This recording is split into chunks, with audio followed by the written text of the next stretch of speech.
আজকে সারাদিন আমি খাবো সাদা কালারের খাবার। খাবার খাওয়ার জন্য চলে আসলাম দোকানে। দোকানে এসে একটি কলা নিয়ে নিলাম। আরে কলা তো দেখি হলুদ, আর না হলুদ হলে কি আছে, ভিতরে তো সাদাই।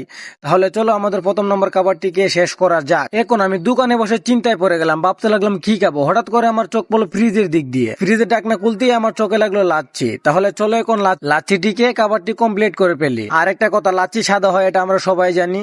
তাহলে চলো আমার খাবারটি শেষ। আর এখন খাবো দুধ, আর দুধ সাদা হয় এটা আমরা সবাই জানি। তাহলে চলো খাবারটিকে কমপ্লিট করা যাক। দুধ খাও কমপ্লিট। এই দোকানে আর কোনো সাদা রকমের খাবার নাই। তাহলে চলো অন্য আরেকটি দোকানে চলে যাওয়া যাক। এই দোকানের চারদিক ঘুরে দেখলাম, হঠাৎ করে আমার চোখে লাগলো চিপস। একটি টান মেরে চিড়ে নিলাম চিপটিকে। আর চিপ সাদা রঙের হয় এটা আমরা সবাই জানি। তাহলে চলো চিপটিকে কে খাবারটি কমপ্লিট করা যাক। চিপ খাওয়া কমপ্লিট।